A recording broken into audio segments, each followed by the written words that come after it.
Hey, what's going on, you guys? It's your man James, aka JP, back again with another toy room review, and today we're going to be taking a look at the Funko Pop Hocus Pocus Sanderson sisters. So first and foremost, happy Halloween, or happy almost Halloween. Halloween is coming up on Thursday, so it's definitely spooky season, and because it is spooky season, because it is Halloween, I did want to do something a little special for you guys. So make sure you guys stay tuned to the end of the video to find out how to win a digital copy of Hocus Pocus on Blu-ray. So again, stay tuned to the end of the video. All the information you need to possibly win this will be at the end of the video, so stay tuned for that. We're going to go ahead and get into the pops right here. So I'll just take a look at one of the boxes because they are all the same. So right up here you have the Hocus Pocus logo, well, with this purple border, with it's kind of like misty, foggy, almost like cloud-like purple clouds, so that looks really, really nice. And then down here, that goes all throughout. Then coming to the side, you can see more of that purpley, purple blackish cloud design right there, which looks very nice. And then on the back you got the same thing, and you can see the three different figures from this particular set. There are different variations. There's a Spirit Halloween exclusive,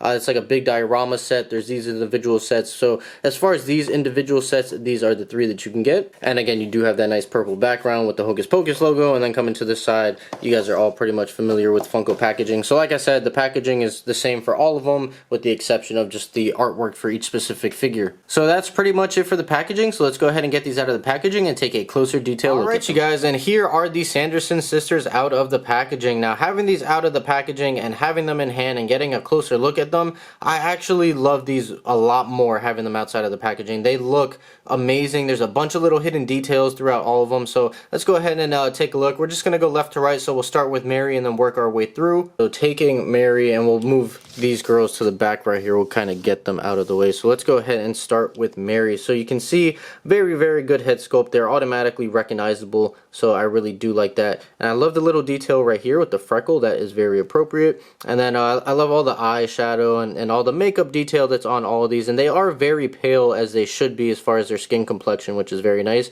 You can see the nice detailing in the earring right there, and the black and purple throughout the hair all came out very nice. I love how it looks layered. It looks like there's multiple sections of her hair. You can see that spider right up here. You can see the braided piece right here. So one thing to mention with Mary, she's the only one that actually has feet. As you can see, she has heels. These girls do not have feet, as you'll see in a little bit, but she cannot actually stand on her own. She does always fall back, so she does come with a little, just a little base right here that has a peg that you just stick into her foot, but that just came undone, so we'll take a look at that a little later on.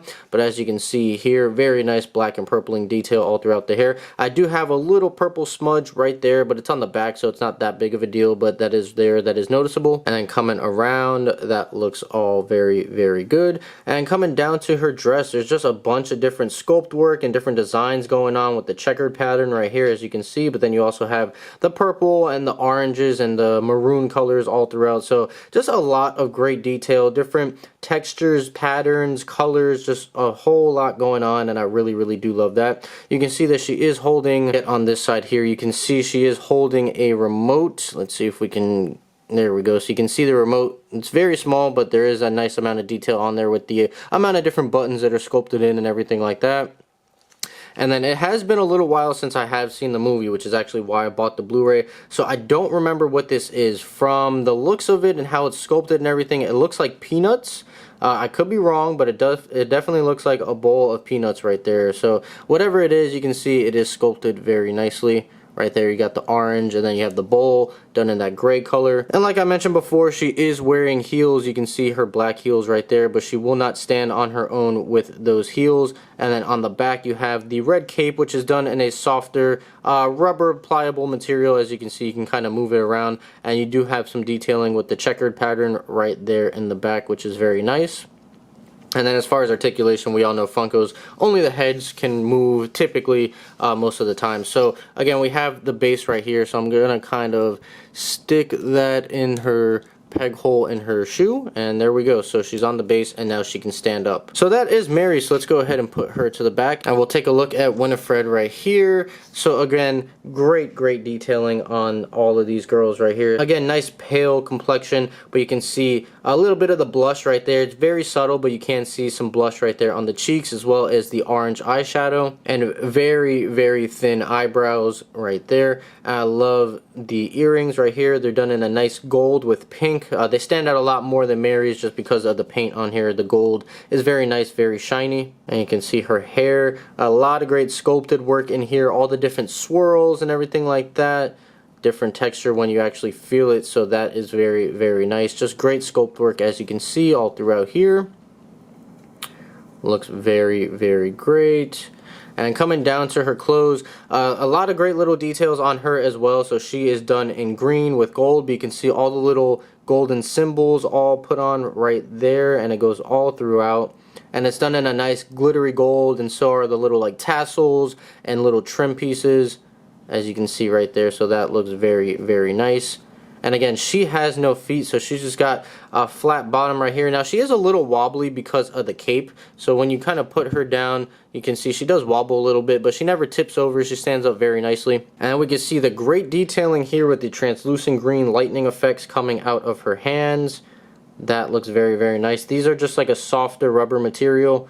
But still, I love the look of it, especially once the light hits it. You can kind of see the light going through the translucent sections right here, so it looks very, very nice. You can see that right there. And then her mouth actually, it looks like a sticker. It doesn't, I can't tell. I don't think it's a sticker. I think it's actually like painted on, but it just looks so different from the rest of the figure that, I don't know, it just kind of looks like a sticker, but it's not. But that is nice right there. You can see her buck teeth as she should have. And again, she does have the same style of cape as well. Hers is done in green, but it is a softer pliable material. It is a little bit stiffer than Mary's. However, you can still fold that up and you can see some of the detail in the lettering right there, or not the lettering but the symbols. So that is very, very nice, and we'll just kind of put that back there. So that is Winifred, so we'll take her and put her back here, and then we'll take a look at Sarah. So here is Sarah. Now she looks even more pale than the rest of them because of her blonde hair, the way it lays against her skin. She just looks even more pale.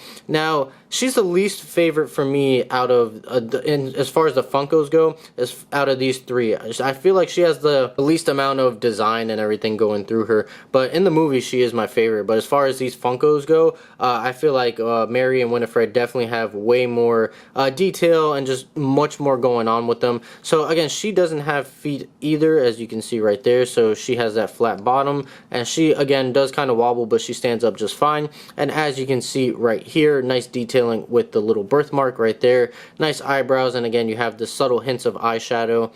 This is brown eyeshadow on her. You can see the eyelashes I didn't mention before, but you do see the eyelashes right there. And coming to her hair, like I mentioned, it's a very it's so blonde that it's almost white. It's like a bleached blonde, but you can see the nice little braids. They go all throughout, sculpted in there. So that is a nice detail. It's very subtle, but it is in there. It's very nice all throughout the back. And again, you have the little waves and wrinkles all sculpted in there, so that is great. And you can see she is holding, let's see if we can get it on this side and get a better angle. No, it's probably better from this side. Here we go, hold on. There we go. So you can see she's holding a spider right there. She's got this pose with her hand on her hip. And here is her dress. And now again, I don't feel like there is some sculpt work in there, as you can see. Let's see if we can focus. There we go. So you can see the little design in here, but I don't feel like it stands out as much as the rest of them. And it still looks nice and everything, don't get me wrong, but you can see her little golden necklace right up there. And then she also has a cape. Now her hair is a little bit longer than the rest of them, so you're not going to be able to get the cape as high as the other ones, but you can still get it fairly high. But she has no, hold on one second, this is a little hard to do, there we go. So you can see she's got no like design back here. It's just plain purple, but there are some nice wrinkles and whatnot sculpted in. But yeah, so we'll go ahead and get that cape kind of formed back to the way it should be. And then yeah, so like I said, she's pretty basic compared to the other two sisters right here, but she still looks very, very nice as well. And when you have them all together, I mean, look at that. Those girls look absolutely amazing. Alright you guys, so there's my review of the Funko Pop Sanderson sisters from Hocus Pocus. Now overall, these are great. If you can find them individually, or if you get the Spirit Halloween exclusive 3-pack or the other 3-packs that are available, I feel like any version of these that you can get are going to be absolutely incredible. So definitely, if you're a Hocus Pocus fan, if you're a Halloween fan, if you're a Disney fan, whatever, definitely pick these up if you see them. Alright, so now it is giveaway time. So like I mentioned before, it is giveaway time for the Hocus Pocus, here we go, we'll move all these out of the way, for the Hocus Pocus digital Blu-ray giveaway. So the rules are very simple. All you have to do is make sure you are subscribed to the channel, make sure you like this video, and also make sure you follow me on Instagram. And then once you're done with all of that, just leave a comment on this video, comment whatever, just comment that you're done, comment what your favorite scene from Hocus Pocus is, if you picked up these pops, just comment anything down in the comments below. Now again, all the instructions and information and the links that you need to click are all going to be in the description down below, so make sure you check that description, and I will announce the winner on Halloween. The morning of Halloween, the winner will be announced, and I will email you the code for the digital copy of this movie, so make sure you guys stay tuned for that. And that's pretty much it, so I'm gonna go ahead and get on out of here. So as always guys, stay tuned for more. Happy Halloween, and I'll see you guys next time.